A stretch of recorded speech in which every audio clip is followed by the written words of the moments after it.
6'9", 250 pounds of genetically engineered top-tier human athleticism, built like Marvel superhero, sculpted like Greek god.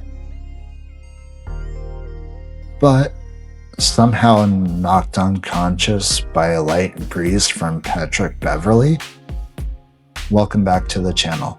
Today we're not talking about the 40,000 points and counting. We aren't talking about the rings or longevity. We're talking about the most embarrassing, unwatchable stain on modern basketball history. That's right. It's LeBron James, the undisputed GOAT of the dramatic arts.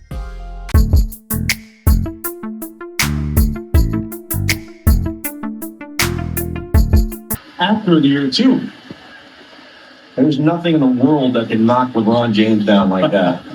He could have ran into a brick wall and hurricane. Is it fair to label LeBron as a flopper? And I asked you, is this a trick question? Of course LeBron's a flopper. Of course he's a flopper. No. A complete embellishment by James. There's actually never been any team that I've played on in my 20 years where we've been a flopping team. Let's establish the physical reality here. When LeBron James wants to drive to the rim, he moves with the kinetic force of a runway freight train. He can take a hard foul from a 7-foot center if he wants to, absorb the hit, throw down a dunk and barely flinch. Again, if he wants to.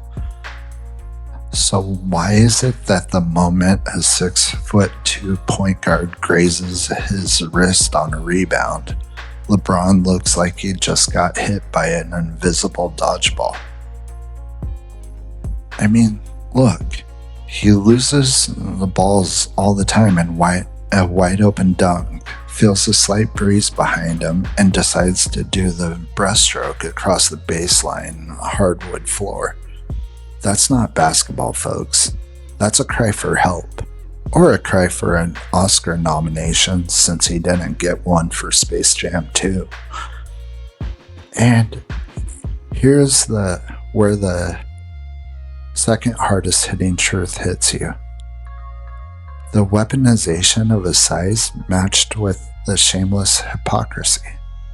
LeBron spent years standing at post-game podiums, looking straight into the camera with a straight face and telling reporters, and I quote, "I don't flop. I don't even know how to flop." Right? And I've never eaten a slice of pizza. Think about how insulting that is to the fans watching you live. You're 6'9", 260 pounds. You have every physical advantage nature could possibly grant a basketball player. Yet instead of imposing your dominance 100% of the time, you cheat the game's mechanics.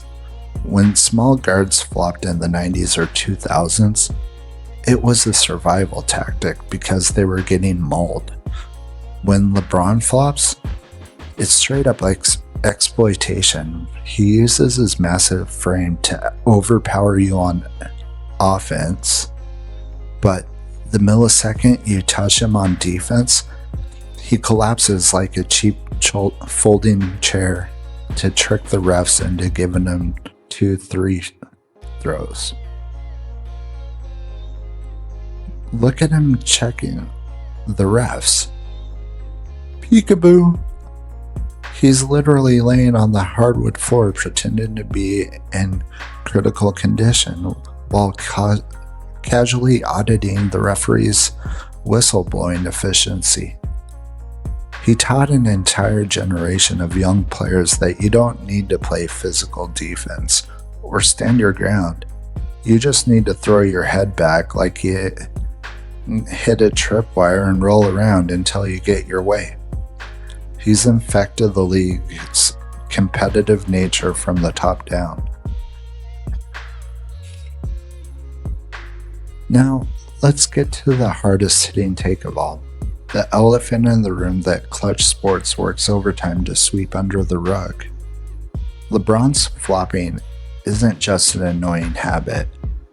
It permanently disqualifies him from being the undisputed GOAT.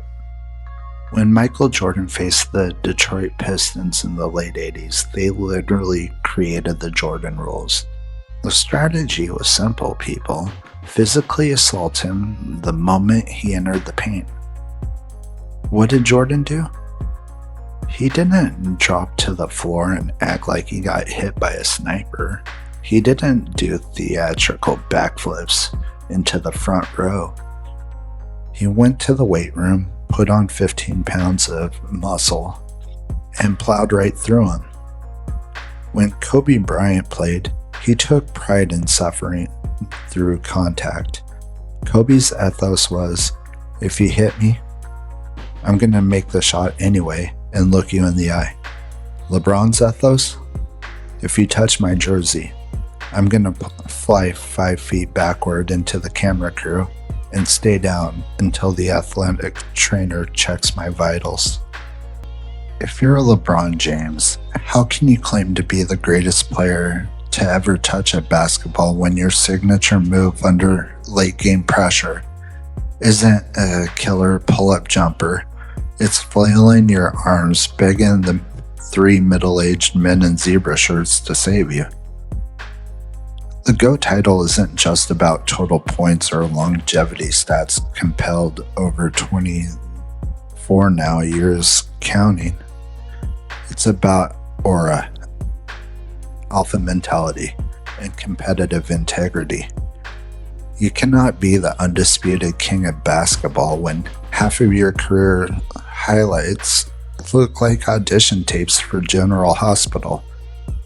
Every time LeBron threw a dramatic temper tantrum on the floor, he traded away a piece of basketball dignity from himself for 2 cheap free throws. Look, at the end of the day, LeBron James is one of the most genetically gifted athletes in human history. Nobody can refute that. But when we look back on his legacy decades from now, the tape doesn't lie. Alongside his chase down blocks, there will always be hours of cringeworthy, embarrassing, shameless acting.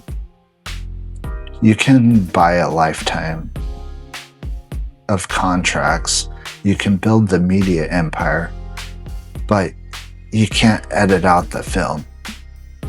What do you guys think? Is LeBron's flopping just a smart basketball move? Or does it ruin his GOAT status for you too? By doing what he claims he would never do, cheat the game. Because you're tricking the refs, you're baiting them into getting the calls you want. That's what it actually is. Cheating the game. Drop your thoughts in the comments below. And don't hold back. Hit that subscribe button for more real, uncut sports analysis. And thank you guys for watching. I'm JK, and I just broke it down.